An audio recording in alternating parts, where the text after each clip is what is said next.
Hello, good morning, and welcome to Line by Line Bible Studies. My name is Paul Strangini. 2 Thessalonians chapter 2. We left off kind of in the middle of something Paul was talking about in regards to the way he had approached the Thessalonians, or what was the beginning of their relationship? What was the entering in, as he describes it, or as he characterizes it? The entering in, the entrance, how did it all start? We were not men pleasers. We weren't there to please men, but to please God. I think that's always a very important thing to me. And what does that mean? You know, what does it mean to please God and not men? There are so many ways in which we can become men pleasers. We can be just pleasing ourselves. It's not always clear to differentiate, you know that? For example, for me, part of what it means to please God is to serve the truth and to be honest intellectually with myself. And sometimes that leads me to say things that are perhaps to some believers troublesome, or like, you know, how can you say that? How can you question that? It's because to be completely honest with myself, you know, the easiest way to please men in my mind is to say the Bible is just absolutely a flawless testimony of what God inspired in the prophets and apostles, that it is a completely accurate record. There's no errors. You know, God loves everybody, and you know, and He has a wonderful plan for their lives. That kind of runs the gamut of a lot of stuff. But sometimes I have to question things, doctrines, ideas, because of the necessity of me having to wrestle with my conscience. Now, my conscience can lead me astray, though. Also, it can. I mean, I may have thoughts that are not right. You know, I might just be pleasing myself. And, you know, maybe in a matter of conscience, I think, oh, well, there's liberty to do something, though it's maybe expressly forbidden in the Old Testament. Like there are the Hebrew roots movement of Christianity, where they tie tassels on their belt loops, and they do not wear garments made of more than one kind of fabric. I mean, it would be cotton, but not cotton and linen by any means. Or no, actually, cotton and linen I think would be okay. It's something like, you wouldn't want to have cotton and wool. They would not, because that's an Old Testament commandment.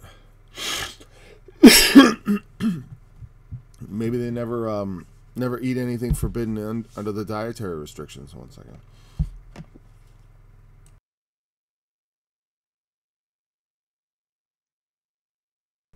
You know, the dietary restrictions of the Old Testament.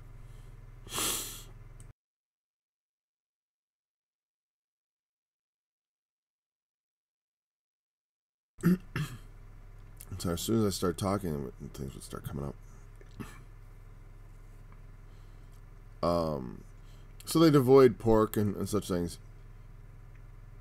And I say, well, you know, I've got these excuses in the New Testament. And so in my mind, this is not sinful. But if I was wrong, I might be just pleasing myself. Maybe I just like bacon. It's actually not the case, because I was all too pleased to quit eating gross meat, because when I was a kid, I was kind of a picky eater. Nothing would please me more than just to eat the choice cuts. I would be like, yeah, you know, white meat only on chicken, and only in steak with no fat. You know, that's what I liked as a kid. And as far as, you know, bacon's tasty, but it is kind of it's got those big ripples of fat, and it wasn't that hard for me to give it up, because for a time I did. There are a lot of things that are that I believe that are reformations of things I used to believe. And I'm inclined to think that my initial impulse is more likely to be along the man-pleasing line. But not in all cases. I mean, a lot of people want to hear you can eat bacon. So maybe it's... But, you know, you can say things that please men, but they are not to please men. That's essential. God knows what's in our heart, whether we are doing it expressly to please men. You know, sometimes we're not aware, but the Spirit of God searches all things, yea, the deep things of God, tries the hearts. For neither at any time used we flattering words, as you know, nor a cloak of covetousness. God is witness. God tries our hearts. God is witness. We did not use flattering words. That's one way to tell you're trying to please men. When you start flattering people. You know, I don't listen to a lot of other teachers. In fact, I don't listen to any, to tell you the truth. Not for years. I mean, I've been studying the Bible for 25 years, and so I spend time listening to teachers early on. Most pastors only listen to 4 years at the university, and I had my 4 years listening to Arnold Murray, who was a false teacher, in my opinion. One of the things I dislike about him, that later on I realized it was a manipulative thing that he used to do, is he would say, you know, some people, you got to understand, some of our people are not very smart. And so they don't understand this. But you understand, so you're blessed. You know, I need you to, you know, I've got some pretty sharp students with me. You know, they write me and say that when they go in and debate other people, they are superior to them. And other people are like, where do you get this knowledge? And, you know, it's funny, but that's what he used to say.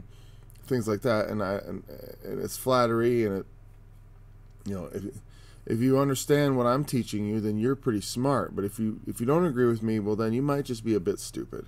You know, that kind of condescending and abuse, that sort of praising on one hand and degrading on the other, is a form of man pleasing, and it is flattery, and it is not something teachers should engage in.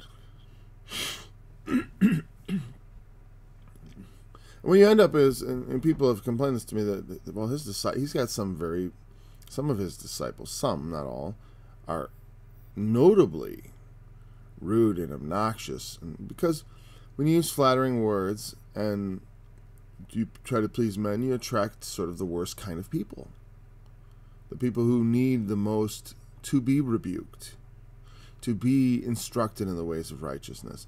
But instead you flatter them in their current state, and try to entice them through, you know, through the words of flattery and the words of trying to you know, make them, you know, you think they're so great.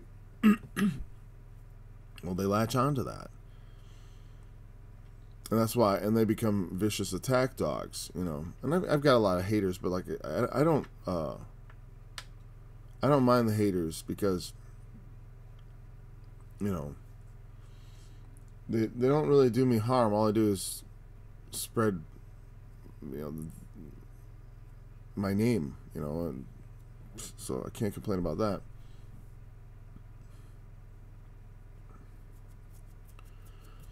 A cloak of covetousness. Cloak myself in covetousness.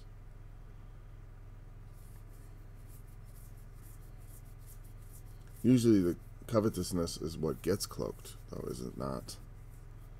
I'm coming to you with a cloak of outward righteousness, of outward desire for your good and to help you. You know, something I was going to say, I remember now, it's like when people, when I hear from people who stay with me, they don't say like, oh yeah, I went out there and everyone was like, wow, where'd you get all that knowledge? What they say is like, I don't know what to say, and people and people strongly disagree with me. Yeah, there's not a lot of I don't get a lot of that. If to listen to you, I had unassailable arguments that no one could resist. I mean, if the Spirit's with you, you will have moments like that, but it won't be because of what I do.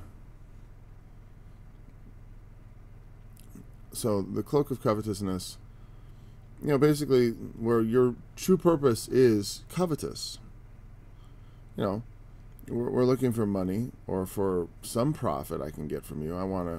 Or I have something, or maybe it's just, well, if people want you, sometimes you're the product. You're the object they are seeking to possess. They're covetous over you. And that can be for good or ill. I can be covetous over someone because I want to take them in and show them the right way and help them become all they can be in the Lord. But there's also the kind of covetousness that says I want to bring them in and take all I can from them and make them as useful to me as possible. And that kind of covetousness over human beings is reprehensible. But I guarantee it, there's a lot of that going on. And you think about this, is the earliest Christian writing, at least according to scholars, right? It's the earliest thing written down that we know of, as far as like the earliest thing in the Bible, let's say. One in 1 Thessalonians. And 2 Thessalonians is written soon after. Okay. And already he's talking about things that we in the 21st century are very familiar with which became mostly, we're familiar with it now, but it came into being with the beginning of the television era. I don't know. The internet's a little different. There's so much internet. And this is a beautiful thing that they're trying to destroy as much as possible. They want to basically make it so that, like in the old days, where if you didn't have money, you couldn't have a voice. The idea that the internet, there are so many voices. There's so much possibility of getting your voice out there. At least you can speak. And then it's kind of like, the world then can start hearing if it wants to. If it's looking for what you're saying, it will find it. But, in the old days of television, it was like they could, only if you could afford to buy the television time. And it's very easy to motivate people who are godly and who want to spread the word of God to say, like, hey, we need to pool our money so we can get on the air and we can bring our message to more people because it's going to help people. It's going to save people. And that's how people want to. Let's see. Oh, it did snow just a little bit. Yeah, that's how they want. That's how they motivate people. Let's get money together. Let's put a ministry together. Let's do this because we have a message that can really help people. And so they get on television, and then that becomes like a snowball effect of once you're on television, you're one of the very few ministries. You think about all the thousands and thousands, hundreds of thousands, doubtless millions. I don't know how many churches there are in America. I live outside of a very small town of less than 1,000 people, and I think they've got at least 3 churches, right in that little town. Though, if you think about it, that means there's not many people going to church. That means there's 300 people per church. I don't think those churches sit 300 people, though. I could be wrong. Well, they might. I don't know. I have to confess, I've never been inside any of those churches. I know they have like a Baptist and then like another kind of Protestant, more, I forget. And then there's the Catholic Church. So,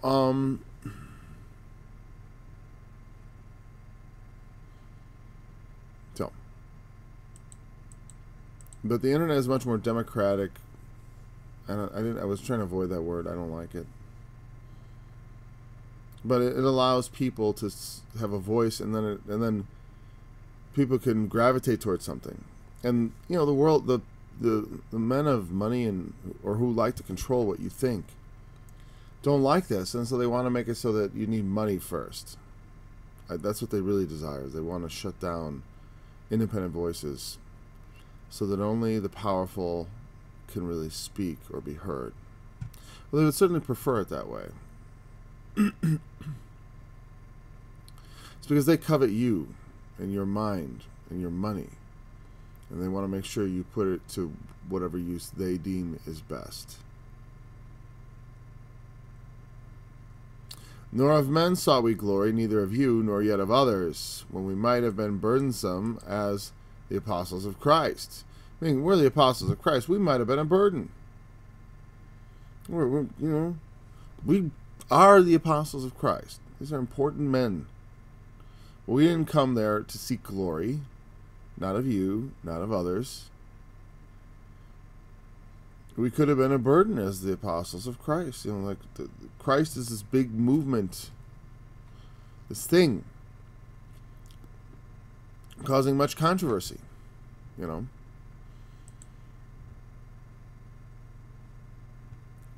It's good not to be burdensome, like I said the other day.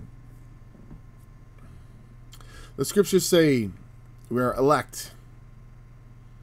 We were chosen of God. That means if I'm going to be saved, that means I'm one of God's chosen. What an arrogant thing to say. What an arrogant thing to believe, to even consider. Like that God looked down from heaven, so to speak, metaphorically.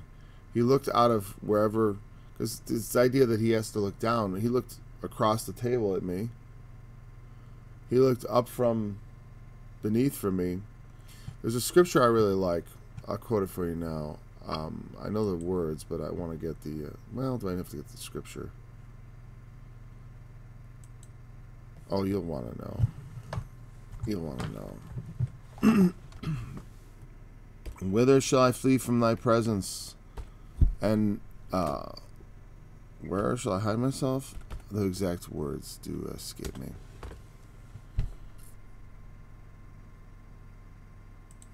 No, it's Psalm 139, verse 8.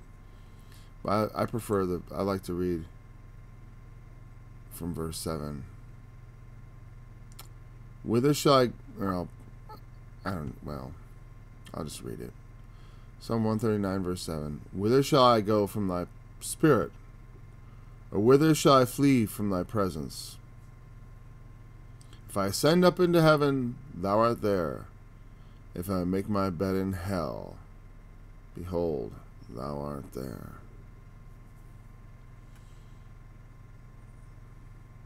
If I take the wings of the morning and dwell in the uttermost parts of the sea, even there shall thy hand lead me, and thy right hand shall hold me. There's no position for God to occupy in our world as far as he's not an object which occupies space in the sky or anywhere else. But, we use those terms metaphorically because we're saying God is not as present here as he is present somewhere else. There is his presence. We don't know where that is, so we describe it as heaven, and which we, think of as the heavens above the sky. And they thought of there being multiple heavens, and that the sky, they envisioned it as like this dome, the firmament. The firmament of the heavens. But, it is a bit of a firmament. There's space out there, right? And embedded in the space, there are stars and objects. There's an objective sort of world of things. And that world is a limited place. But what goes beyond what we see and what is above and around us? What is outside the dome of what our perceptions can penetrate? It is I'm sorry, my face. It is like this super reality, this overarching reality but which God interacts with beyond just what we perceive and can interact with. And so we kind of refer to, we'll talk about him as, look down from your habitation above, look upon us. But even in the writings of those things, it was known that it's not just that he is in some position above us. We don't see him, if they thought of heaven as a dome, they certainly didn't think that God was embedded in it. That whatever we see above us, they thought that he was beyond that.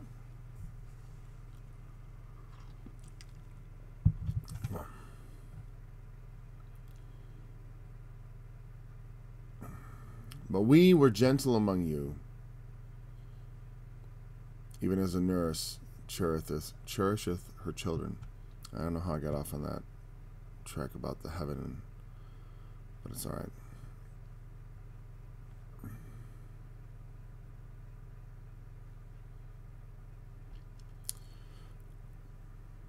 Oh, maybe it'll come to me. We were gentle among you, as a nurse. We were there to take care of you and to minister to you as a nurse takes care of her children, of her charges, the things that she has responsibility for.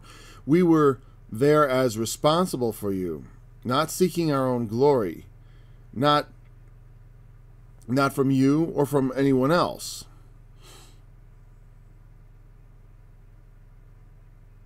I remember why, because they say, I'm the elect of God. Right? You believe you're chosen of God. That God looked down from heaven above and saw you and said, hey, I'm going to save you. That's where that came from. And it's a very, it can be seen as a very arrogant thing to think. You think you're chosen, huh? Oh, you think God chose you, but not everybody else. Not me, huh? He chose you and not me? And they will ridicule you for believing that. That's one reason why it's not a particularly popular thing to say. But unbelievers realize this, and they will use it against you to ridicule you. You believe God chose you, huh? Oh, all the billions of people, and he chose you. Well, not only me, others. It's like, well, how many others? A lot. Jesus says, narrow is the way, few there be that find it. In the overarching history of man, it is a few. And there are fewer men who hear and who are called. Not many, at least relative to all humankind.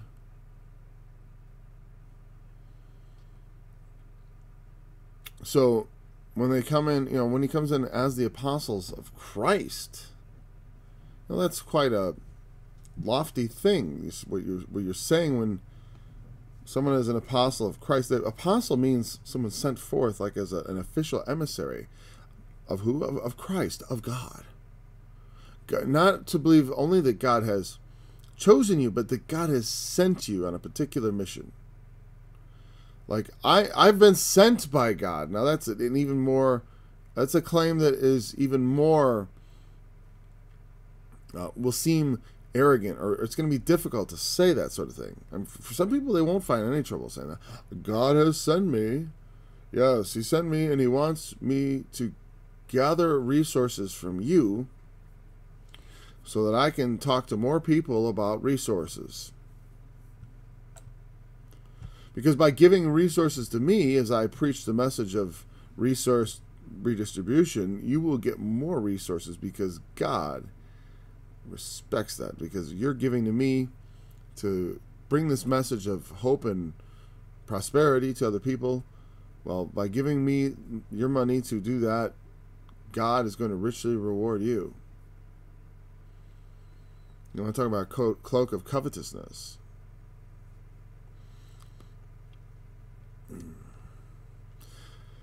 No, we were gentle as a nurse cherisheth her children. I'm going to look at that word gentle real quick. Browse internet. I'll just, because this is less boring if I do it this way. Okay, I was just looking at the cherisheth her children. Gentle is epios. Gentle, mild. Look, that gives me no insight, but that's what they say. It's correctly translated. We can say that at least.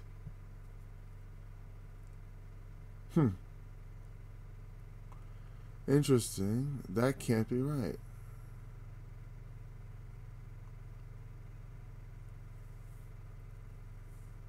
Yeah, this word cherisheth on the Bible Hub appears to have a mistake in the assigning of the Strong's number and definition, because they're saying this is the word on, which is an untranslatable, did I say untranslatable?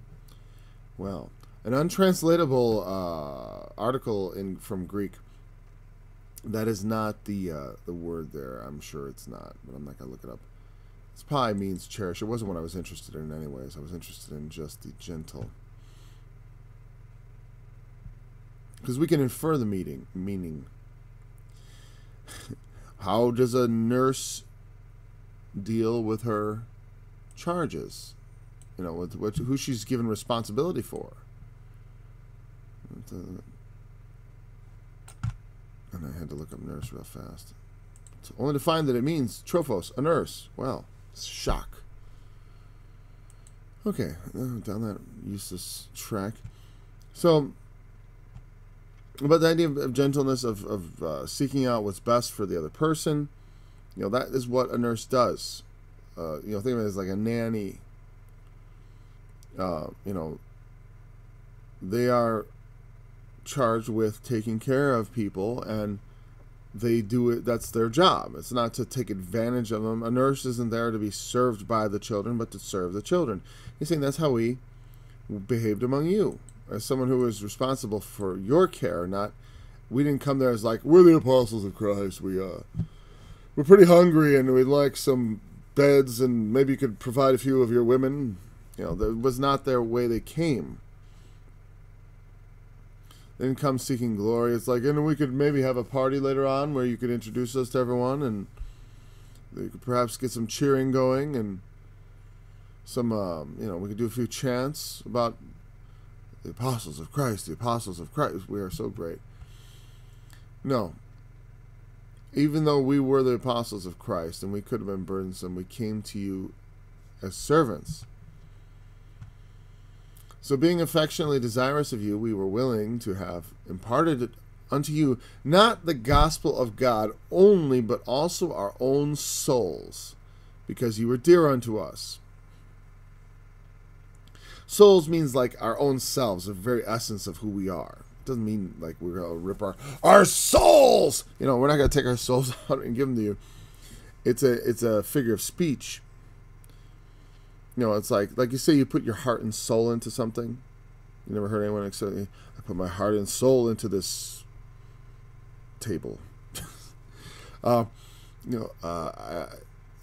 what we're saying is, but the work we did on your behalf, we put our souls into it. And we weren't there just to bring you the gospel of God only. Just to, you know, we were there not in word only. You remember from the beginning, he said, we were there not in word only, but in power. And this is the kind of thing, this is a powerful thing. You come and you put your soul into it. You don't just put words into it. It's easy to multiply words, God knows. But to put your soul into something, to embed yourself in it, to impart into it a piece of you. You know, to put so much effort into something that you leave yourself, that you drain yourself. You know what I mean? Because you can give of your soul, and your soul doesn't become less. Just like you can give of the gospel, it doesn't mean the gospel is less. Like there's a limited supply.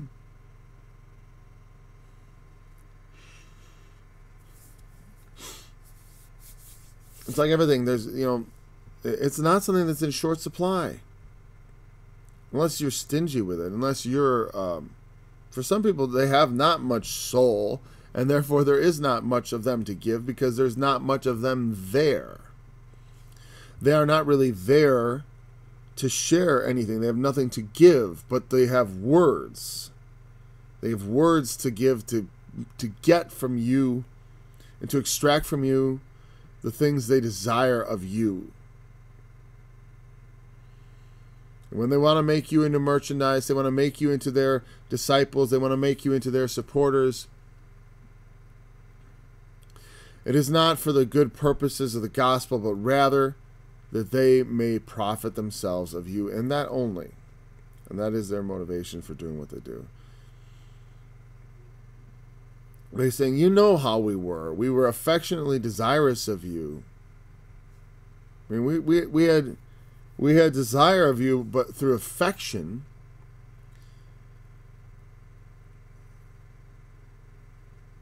But what do they desire? Well, I want to give you the gospel. I mean, I can look at what I do in two ways. You know, it's like either I look at it as like, oh, I'm trying to get people to listen to me, or I'm trying to impart something to them by what I do. And it can be a fine line of distinction. You know, some people for sheer narcissism or for their own glory, meaning they want to.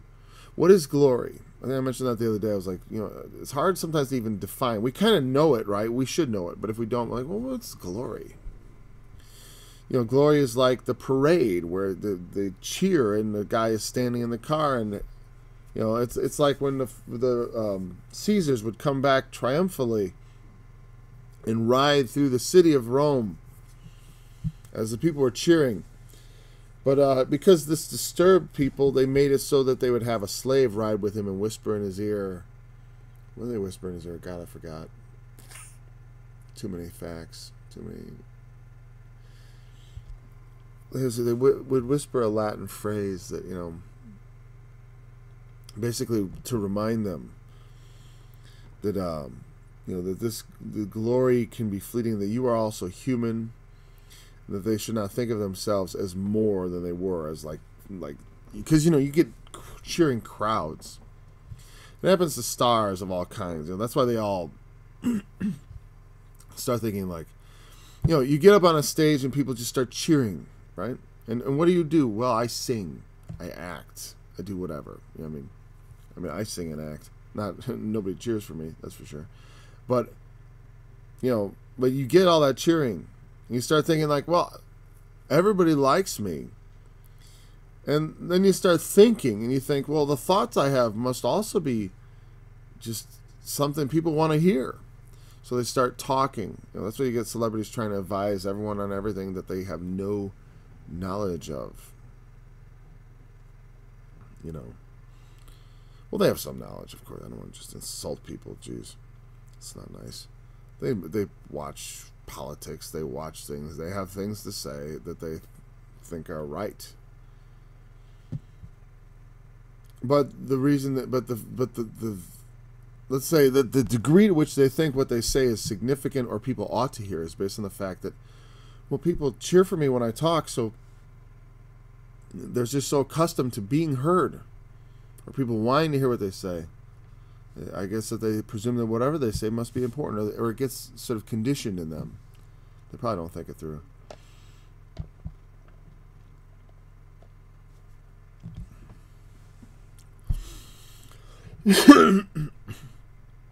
All right.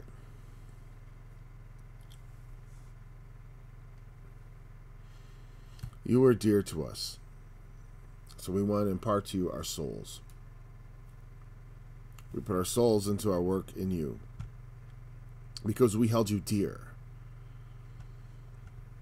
The word dear, when you say something is dear, there's a lot of ways we use that word. We'll pay dearly. What is the word in Greek? The word here in Greek is agapetos, which is, if you know anything about the New Testament, I remember even in youth group they talked about agape love, right?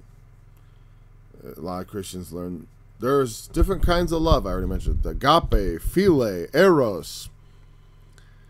Agape is the benevolent love, the seeking the best for other people. It is like the nurse's love for the children, or it's what it ought to be, at least in an ideal sense. Seeking their benefit, because a nurse should not only feed the children, but should also discipline it. The nurse should not just be feeding the children candy and junk food and allowing them to do whatever they want. That's not love. If you love your children, you're going to discipline them. Meaning, it doesn't necessarily mean, when I say discipline, don't read into that physically punish. Maybe your children don't need physical punishment. Some kids may. And I always find it useful, at least physical punishment can be simple as restraining them. Like even a timeout is a physical punishment. You're causing them to be forced to sit still, which can be every bit as tormenting as a simple swipe on the bottom. But people are so, I guess because they say, well, they'll just characterize, you should never hit your children. And I agree, you shouldn't just hit your children. I mean, just hit them? No. But there's time for, I believe in corporal punishment if it's like taken almost in a judicial way. I mean, you don't just haul off and start cracking your kids out of your own emotions and stuff. I talk about this in my series, Head of Household, Meditations of a Patriarch. I was thinking about changing that to Meditations of a Patriarchal Tyrant, but I didn't think my family would care for that. But it was meant to be funny. Anyways, so you were dear to us. You were beloved of us, is what it means. For you remember, brethren, our labor and travail. Hold on, before we go on to that verse, we're past halfway, so this is where I say, subscribe to Line by Line Bible Studies with Paul Stringini, that's me, and then click on the like button, click on the little bell so you get notifications. Do that right now. Place your hands on the screen. Sorry, I get goofy sometimes. When I start telling you, do that, I start thinking like, I put your hands on the screen and repeat after me. Go to your mom's purse, get her credit card out, and now read me the numbers. Obviously, I'm kidding. For more study songs and more, there's my website. It's all linked in the description below. I apologize for being so silly. Also, there's the questions and answers. If you have questions, you can send me an email through this address. You can also post it into the live chat, which I'm going to glance at right now. And I see there's nothing there. And then there's also, of course, just the comments. You can leave a comment below the study. That's what I should say. Subscribe, click on the like button, and then leave a comment. It is always good to hear from comments, but I like comments that are questions, of course. I'm not looking for praise in the comments, certainly. I don't need that. I'll do this with or without. I'll do this with cursing. In fact, if I could get a lot of enemies saying nasty things about me, that would make this even more fun. But they're not likely to do anything based on my recommendation. So,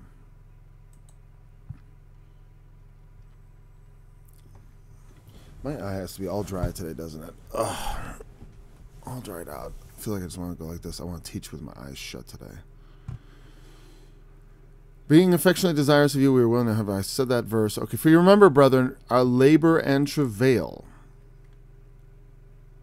Let me scroll down a bit. For laboring night and day, because we would not be chargeable unto any of you, we preached unto you the gospel of God. What he means there is that when he says laboring night and day, that we would not be chargeable, he means we didn't want to be a financial burden. So we worked. We worked. Night and day, we worked because we didn't want to be chargeable. I believe that's what it means. Let me look at chargeable real quick.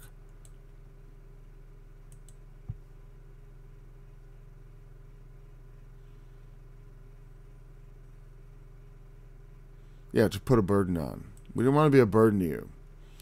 What do you mean? An intellectual burden? A spiritual burden? We didn't want to be a... what kind of burden? A physical... like you had to carry us around literally? No, but rather he meant financial burden. You remember, we weren't there for money. We were working. We weren't seeking glory because we said things that people hated to hear. That's what he's about to get into. Labor and travail. What is the difference between labor and travail? Both we use, in English we say women go into labor to have a child. And travail is often birth pains. That's mathios, toil, hardship. Labor is laborious toil. Kopos. I don't know. Laborious toil, and the other one is toilless hardship, or toil or hardship. So they're just using a couple of synonyms.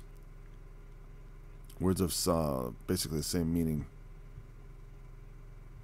So, okay.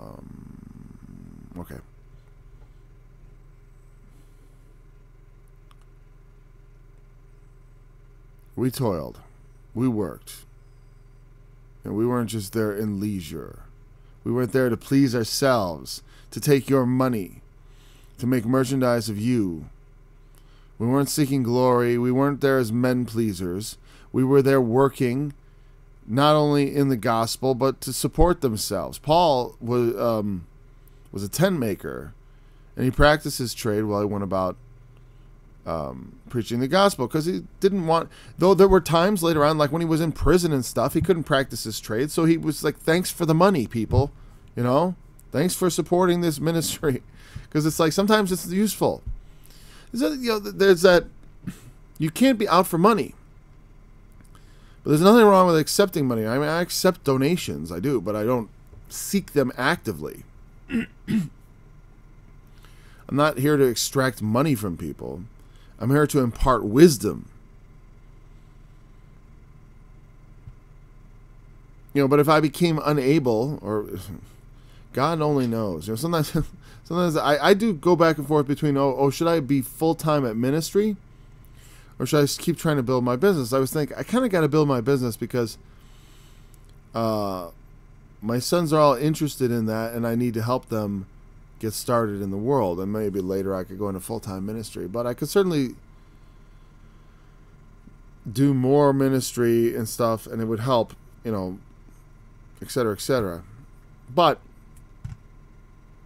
even so, it wouldn't be for that purpose. It wouldn't be for the purpose of like making money, but it would be because it's necessary, and it is necessary sometimes. So I said Paul later on, like when he was in prison and stuff, it's like he accepted help from people, but what he's saying is he was trying to take care of himself so that he wouldn't be burdensome to people. He didn't want to come in and be like, I'm the apostle of Christ here. That was exaggerated. I was thinking about making a burp there. Bleh, feed me, bleh, house me, shelter me. I'm the apostle of Christ. I need you to just take care of me. If someone's taking up all their time working in the ministry, though, that can obviously mean that it's very difficult to support themselves. It's difficult to work a job and work a ministry. And so sometimes it's like you have to get by on small. I mean, you have to be settled for sometimes not being wealthy. And Paul was certainly not wealthy.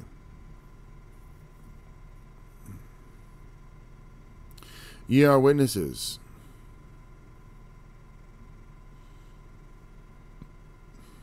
Wait a second, hold on.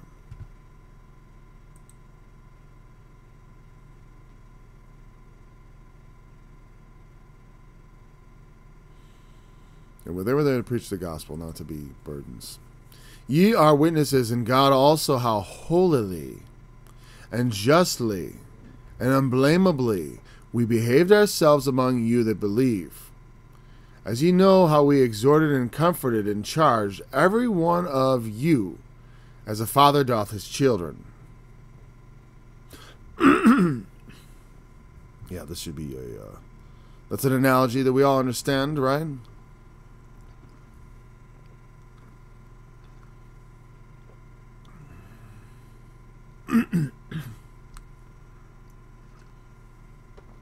Everyone knows how fathers charge their children.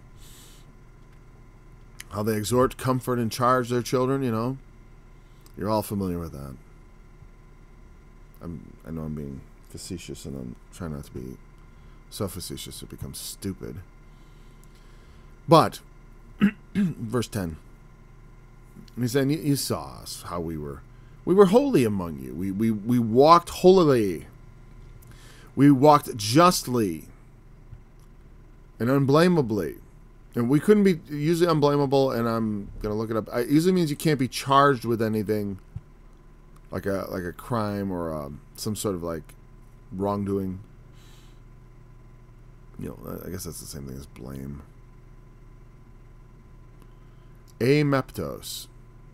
Yeah, the word a at the beginning is like a lot of those words, like in Greek, they have the a in front, like atheist or agnostic. It means not to be blamed. So there was nothing that you could blame us among those that believe. Does that mean that among the unbelievers they were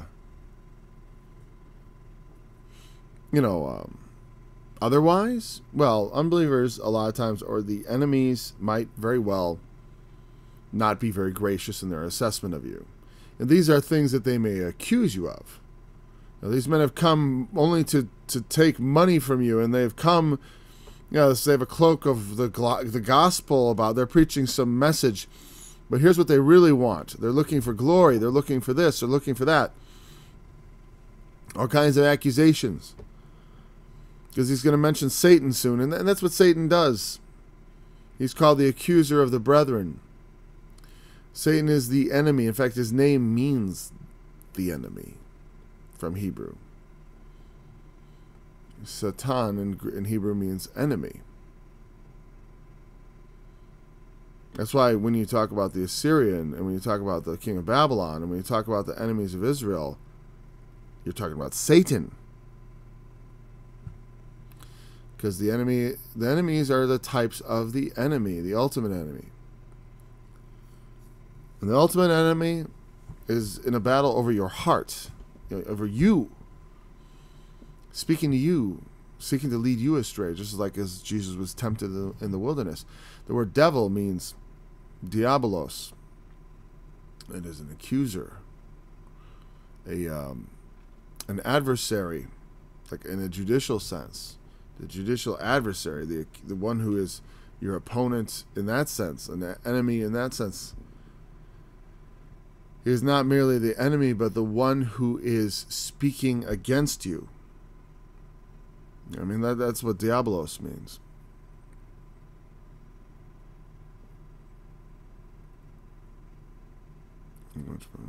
Holy and justly. And again, I say, like, we had faith, and we were just words, because that's all that matters. Just preach the gospel and the words, and your behavior is not very important. It's just as long as you believe. Paul seems to think that his behavior was really important, because he wanted to preach the gospel, and if you want to preach the gospel, your behavior is important. And even if you don't preach the gospel, you have a responsibility to preach the gospel by your behavior being as that becometh the gospel. Meaning, even if you're not a preacher, you're supposed to be preaching by your actions as a Christian. So that, like, I'm not good at talking, then get good at acting. Because it's essentially the same thing. The words you say are saying, take action. Believe on the Lord Jesus. As Jesus said to people when he would encounter them, he would say, come and follow me. There's action to be taken. There's holy, justly, and unblameably behavior, or holy, just, and unblameable behavior to be engaged in. Especially among those that believe, yes, but I mean, he's not saying it was an exclusion to those who do not believe, but he's saying you were witnesses to this more than the people who were not. Because it's always, the gainsayers are very often people who are not present. The gainsayers are people who do not have intimate knowledge. You want to encounter people who are critics of the Bible. They very frequently just have like a grocery list they picked up off some website where they got, oh, these are the worst things in the Bible. I've had people, point out to me websites and say like, oh, here are these scriptures, and I'm like, I should do a study on that. That would be fun. The 10 worst things in the Bible.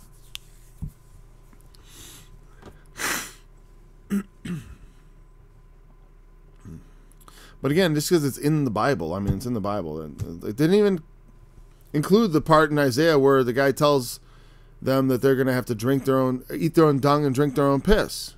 Like, that didn't come up on the worst things in the Bible. I think that's pretty bad. Not one of the worst things in the Bible. It said in the Bible that people would have to eat their own poop, dung. If you didn't get the dung part, you're going to eat poop. That's not bad. But they'll say all this other stuff is really bad. He ordered all those people killed. Well, it's the same. It's all Noah's Ark. I mean, why don't you just throw Noah's Ark in there where God killed the world? I think they may have. It's like, what about the last generation? Everyone died. They all died. It's a tragedy. They all died. They didn't all live forever. Oh, but that's normal. Well, of course it's normal. Our deaths are just. The injustice is that we go on living. It's not injustice so much as it is gracious. It's kindness from God that He doesn't cut our days short. He suffers us to go on living. He suffers our species to go on living. All our kind. Oh, I don't know if I needed to bring that up. Oh, well. It's a live stream, so you don't get to edit it. That was one of the things that made this possible. Okay, you saw how we behaved ourselves. We didn't talk about eating poo and stuff like that. We were preaching the gospel. As you know, how we exhorted and comforted and charged every one of you as a father doth his children. So, that presumes you understand that. How does a father exhort, comfort, and charge? I like the threefold thing. To exhort is to, basically, through words, to encourage to do things that are good, or to build up. You know what I mean? Like to speak. In fact, I think exhort. I want to see I'm curious about the Greek word on that. Parakaleo, sure. It's a word used as like, then what is comfort then? Paramutheomai. All right. Well, I'm glad I'm not a Greek scholar because I'd have to explain this. Parakaleo. The reason that threw me for a loop is because that is often translated. Well, it means to call alongside, literally. And so it is often used. I believe it's used in like the Gospel of John, where it talks about the Comforter. Okay, and then I look at comfort, and they say, at least in the definition here on Bible Hub, is to encourage. Now, that's what I was going to say the other one meant. But let's just say one of these refers to the idea of counsel and comfort, and the other one is encouragement. They're similar, just as a subtle difference, okay? But what a father ought to do is to sort of motivate through words. It's like when I start talking about that there's holy and just and unblameable behavior to execute, to do. And this is what we are called to do, and what I'm telling you, we ought to do. Versus charging is like an idea of giving orders. You know what I mean? Like, this is what you must do. I charge you to do this. I'm giving you responsibility to fulfill this. A father needs to lay on his children responsibility.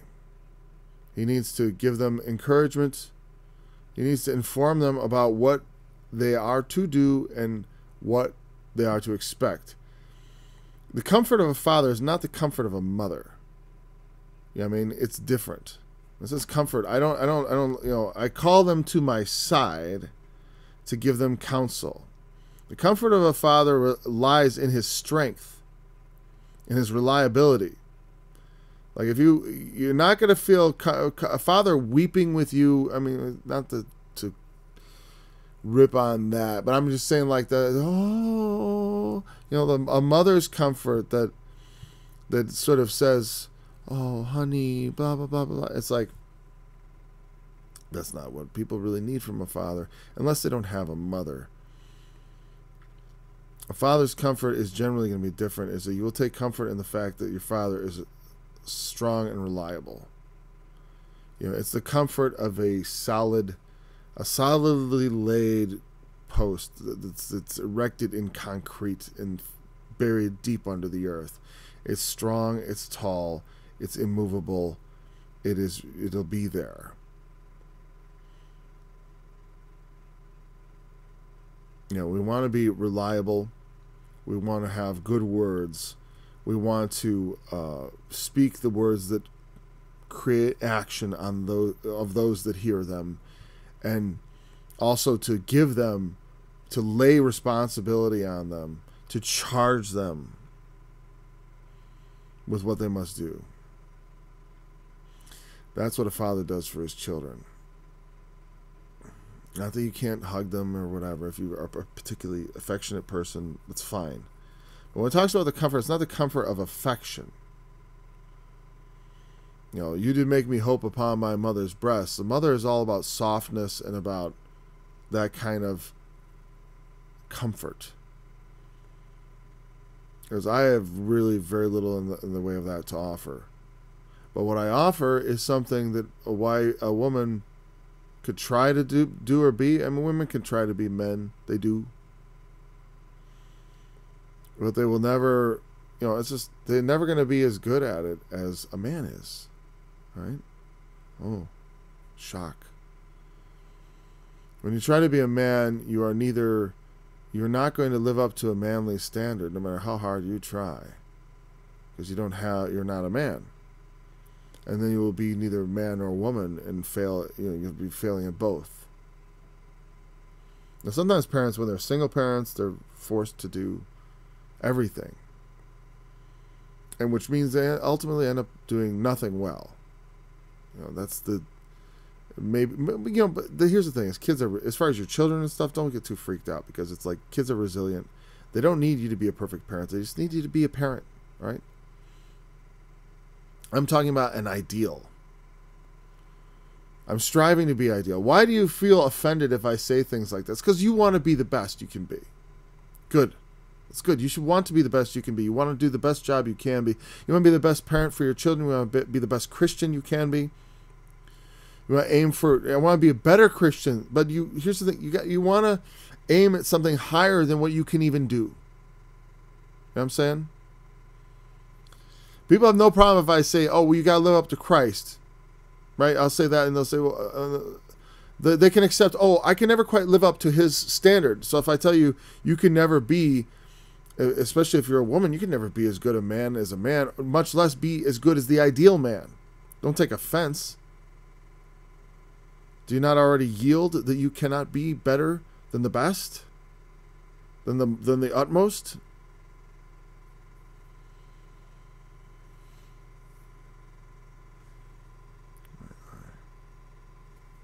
I got like a minute left, huh? What's the next verse say? Oh, we already read this? No, we didn't. It's got to be near the end of the chapter. Not quite. Okay, we didn't finish the chapter. We're nowhere near it. I read it over this morning and I thought it was shorter. It always seems longer when I get into it.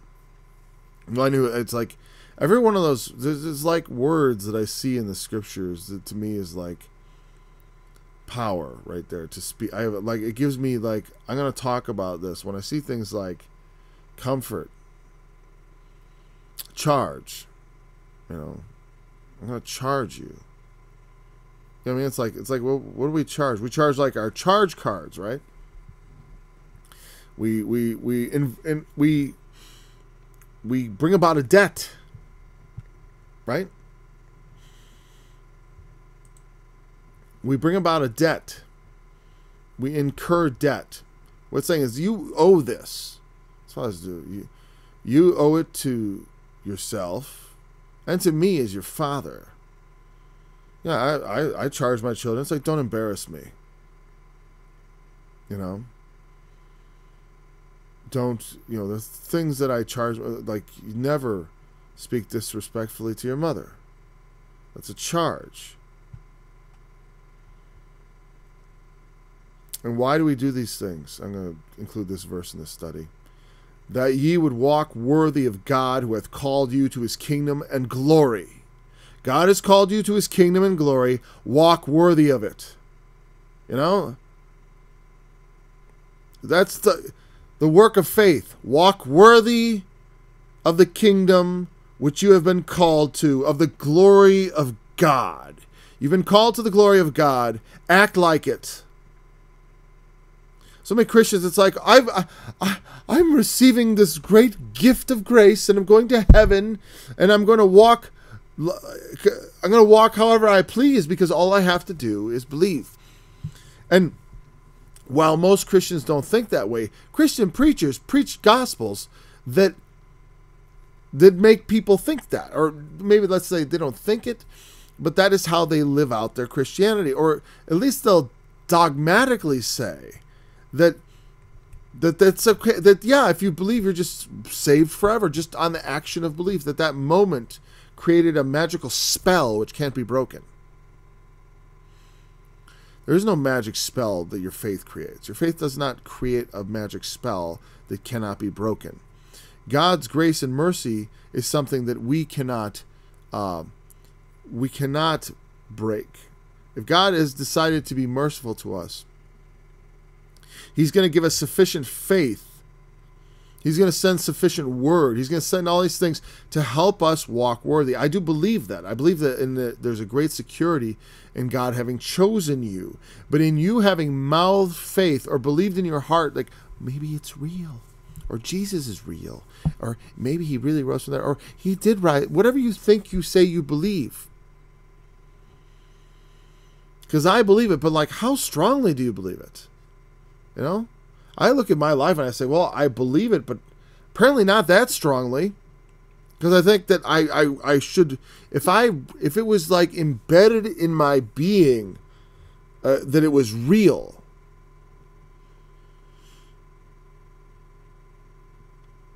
I think I would be much better, but I'd be changed a bit.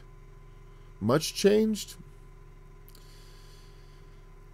Well, I'll tell you what, when I received the Holy Spirit and really it got embedded in me that it was real,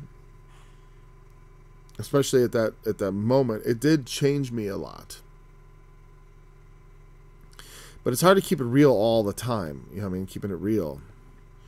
It's hard to keep at all times when there's the temptations of life, the distractions of life, that pull you away from having your mind centered on the living God and on the kingdom and glory to which you have been called. But Paul's saying that's how we came to you. We came to you preaching the gospel. We came to you not in word only, but also in deed, to preach to you a gospel not only of words, but of deeds, that ye should walk worthy of God. That's what you should do. You're not doing that to earn your salvation, okay? You're doing it because that is what you've been called to. That's what you believed in. You believed in Jesus Christ and his resurrection. And that means if you believe that, you believed you've been called into a kingdom. It also means if no one's preached it to you, you ought to believe also that you ought to walk worthy of that kingdom.